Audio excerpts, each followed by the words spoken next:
faut changer le liquide de refroidissement toutes les 1000 heures ou bien tous les 2 ans, du moment qu'il perd la majorité de ses propriétés au fil du temps.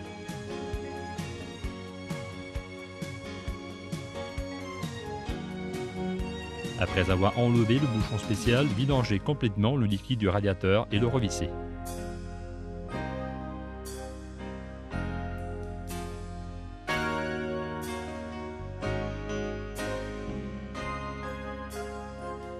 Ensuite, dévissez le bouchon situé sur le carter du moteur.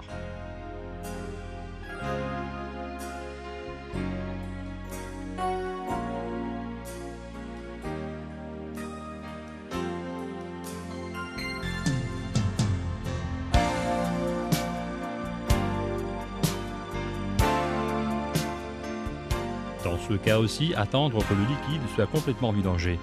Contrôlez et éventuellement remplacer le joint en cuivre avant de revisser le bouchon.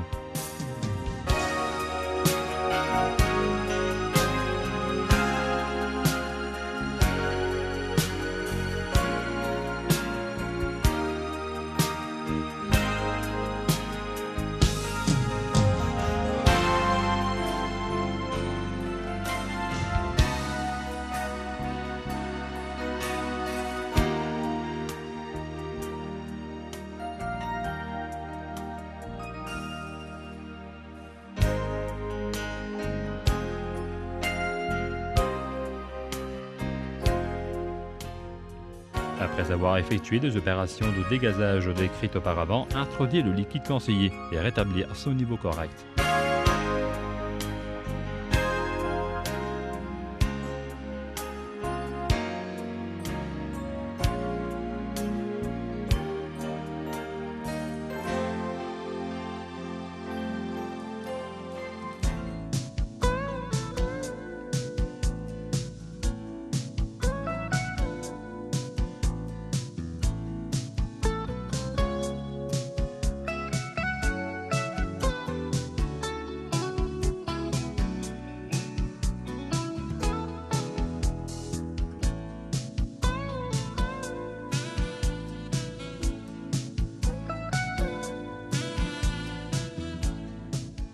Après avoir enlevé le couvercle culbuteur, désassemblez le collecteur d'entrée et de sortie gasoil, fuel, rail du sommet de l'injecteur pompe.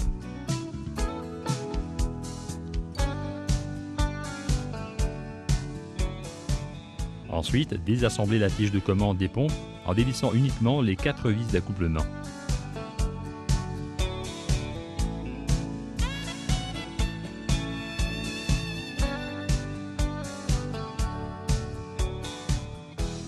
Décrochez le ressort du supplément de démarrage et enlevez la tige.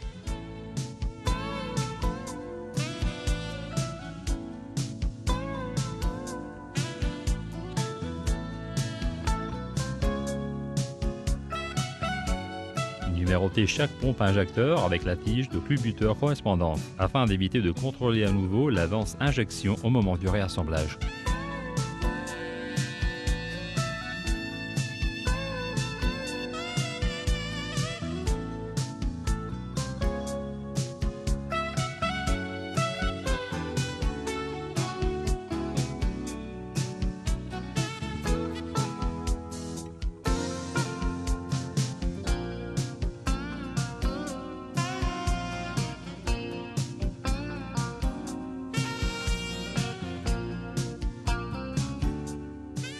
Exerçant une pression sur le registre de l'avance à l'aide d'une clé polygonale de 13 mm, introduisez dans le trou spécial situé sur chaque pompe une goupille permettant de désassembler l'injecteur pompe sans changer le réglage de l'avance.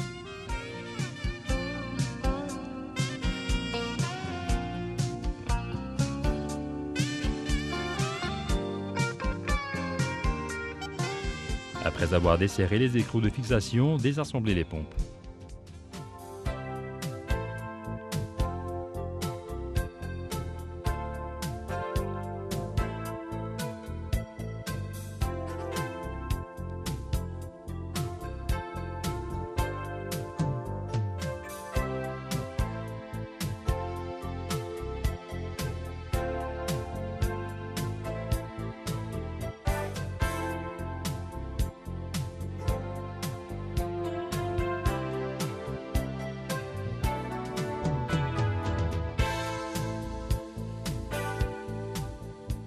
Maintenant, vérifiez le réglage des injecteurs. Cette opération nécessite certains outils spéciaux pour le moteur FOCS, comme montré par la séquence filmée.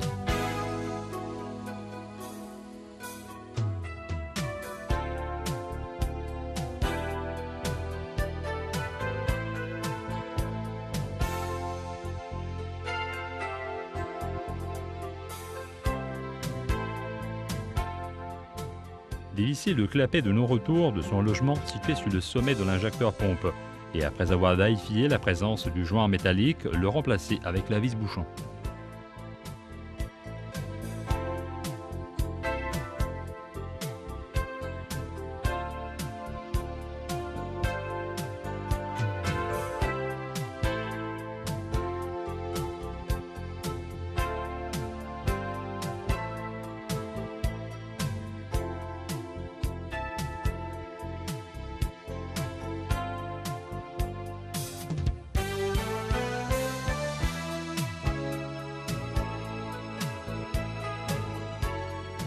Maintenant, il faut assembler la plaquette métallique sur l'injecteur pompe permettant de vérifier le réglage en employant une pompe essai injecteur.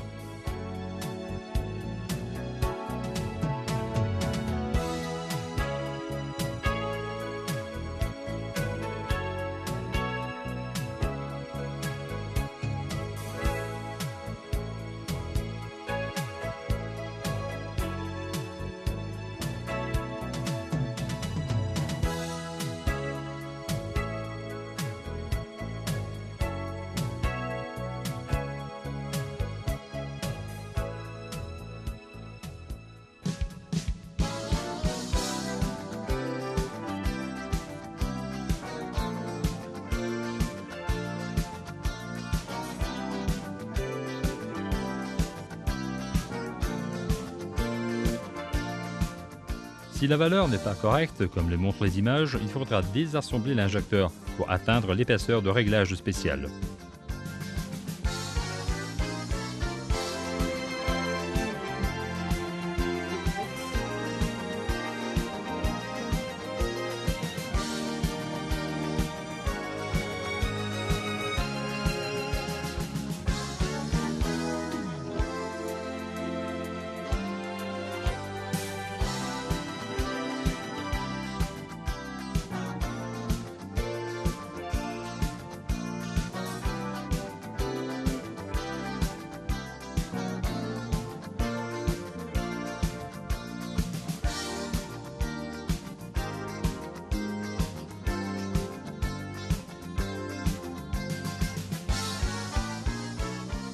Mesurez l'entrecroise qu'on a désassemblée et la remplacer par une adéquate, considérant que la valeur d'un dixième change le réglage de plus ou moins 10 bars.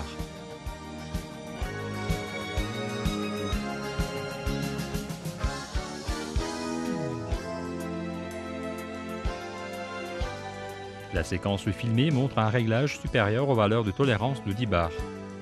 Remplacez donc l'entrecroise par une autre inférieure d'un dixième.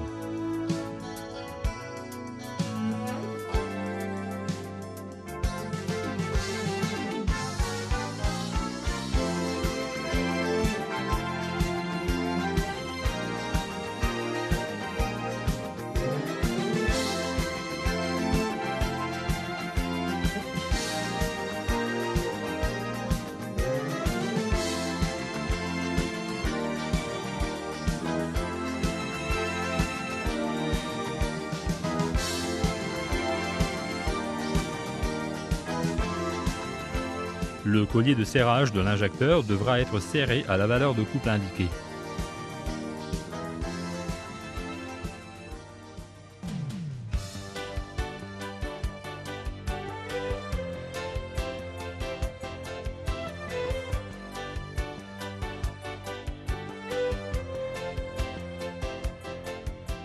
Maintenant, réassembler l'injecteur et contrôler à nouveau que la valeur de réglage est correcte, c'est-à-dire comprise entre 140 et 150 bars.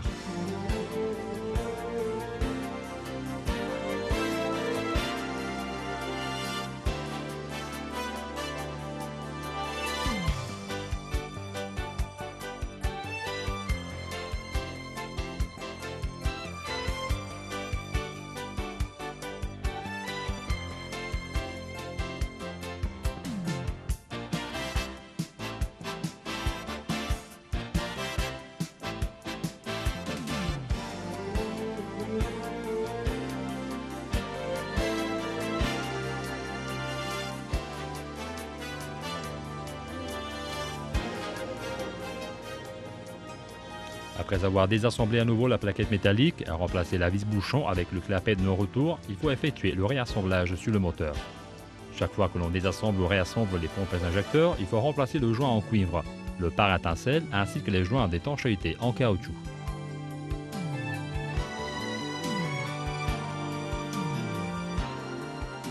Le joint en cuivre devra être graissé et logé sur le plan d'étanchéité de l'injecteur avant d'être assemblé. Le pare-étincelle a un sens d'assemblage. Si ce dernier n'est pas respecté, cela endommagera irrémédiablement l'injecteur.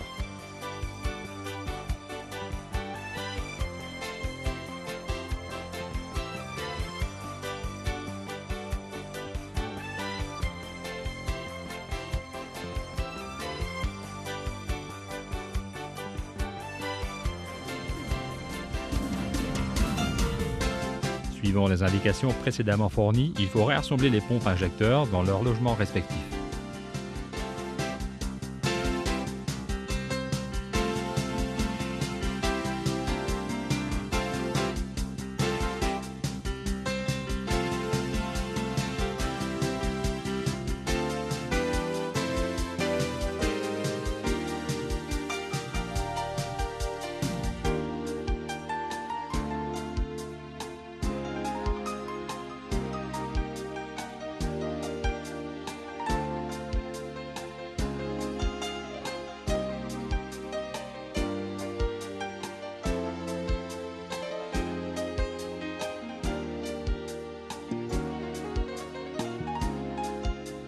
Exerçant à nouveau une pression à l'aide d'une clé polygonale, enlevez les goupilles d'arrêt précédemment insérées depuis chaque pompe et effectuez l'alignement des pompes injecteurs à l'aide d'un outil spécial.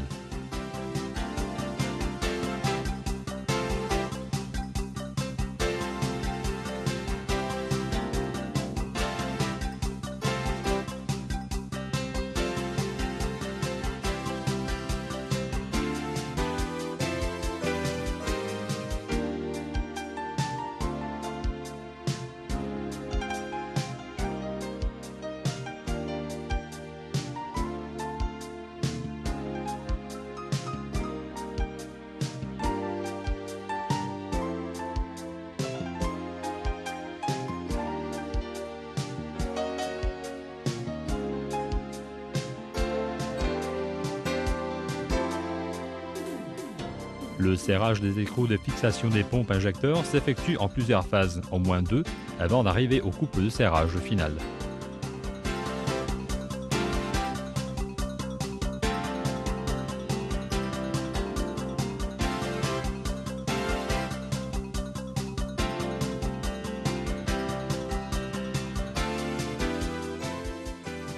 Réassembler la tige de commande pompe, contrôlant que la fourchette de la tige accroche correctement le pivot du levier commande régulateur.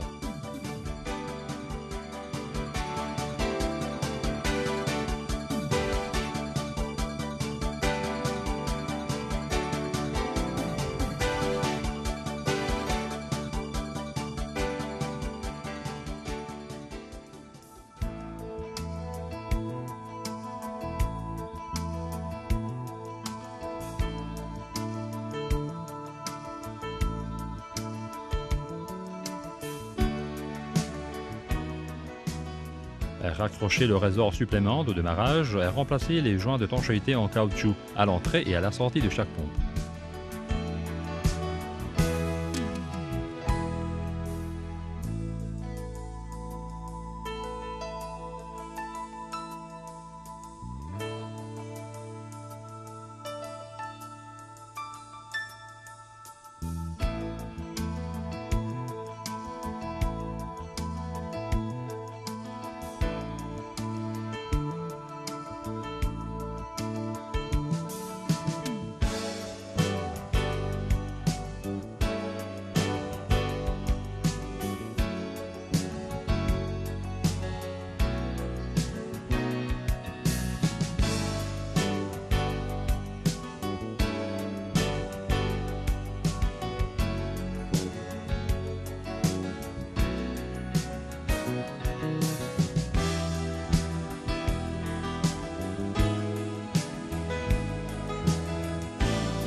Réassembler ensuite le joint d'étanchéité en caoutchouc du dispositif fuel rail après avoir couvert le logement spécial avec du joint liquide.